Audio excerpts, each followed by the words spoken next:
Assalamualaikum warahmatullahi wabarakatuh. Alhamdulillahirabbil alamin wa bihi nasta'inu ala umurid dunya waddin. Shalatu wassalamu ala asyrafil anbiya'i wal mursalin sayyidina wa maulana Muhammadin wa ala alihi wa ashabihi rasulillahi ajma'in, amma ba'du. Pertama-tama, alhamdulillah, pada pertemuan kali ini saya akan sedikit menjelaskan tentang konsep dasar sejarah perkembangan studi Islam. Yang saya hormati Bapak dosen pengampu saya, Bapak Dr. Muhammad Zidni Nafi Hasbi selaku dosen pembimbing. Semoga Allah selalu limpahkan nikmat dan kebaikan kepada beliau, amin ya Allah ya rabbal alamin. Di sini saya akan sedikit menjelaskan tentang konsep dasar sejarah perkembangan studi Islam. Konsep dasar sejarah perkembangan studi Islam itu ada beberapa perkembangan, ada beberapa masa. Yang pertama itu ialah masa Nabi Muhammad SAW. Pada masa ini Nabi Muhammad SAW telah memulai studi Islam untuk membimbing para sahabat. Pada fase ini Rasulullah SAW yang langsung membimbing para sahabat, para khalifah, khulafaur rasyidin yang kita kenal Abu Bakar, Umar, Utsman, Ali, dan para sahabat. Pada perkembangan ini awal mulanya sejarah studi Islam dimulai. Selanjutnya yakni ada perkembangan sejarah studi Islam masa klasik. Pada masa ini studi Islam berlangsung dari tahun 650 hingga 1250 Masehi.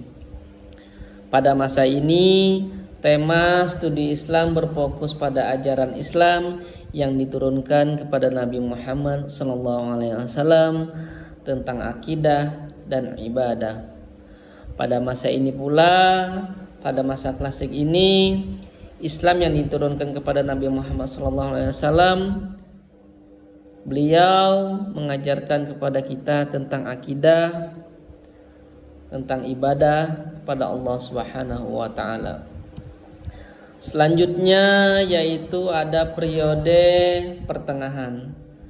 Pada perkembangan sejarah studi Islam, periode ini berlangsung dari tahun 1250 Masehi hingga 1800 Masehi. Pada periode ini ada tiga kerajaan besar yang kita kenal. Yang pertama yaitu kerajaan Utsmani yang berada di Turki. Kemudian ada kerajaan Mughal yang ada di India. Selanjutnya ada kerajaan Safawi yang berada di Persia. Kemudian perkembangan sejarah studi Islam selanjutnya ada di Indonesia. Studi Islam di Indonesia ini awalnya dilakukan oleh para ulama. Para ulama terdahulu, para wali songo, para ulama yang awalnya sistem pendidikan dan pengajaran ini hasil transformasi pendidikan diselenggarakan di masjid-masjid, di musola. Nah, itu perkembangan sejarah studi Islam yang ada di Indonesia. Kemudian selanjutnya di sini ada perkembangan sejarah studi Islam ada di dunia barat. Studi Islam di dunia barat ini diarahkan pada kajian keislaman yang mengarah pada ketundukan, keselamatan dunia dan akhirat, dan membimbing manusia untuk berbuat kebajikan. Secara umum, perkembangan sejarah studi Islam di dunia barat ini mengajak manusia untuk berbuat baik, kebajikan, untuk keselamatan mereka nantinya di dunia hingga akhirat.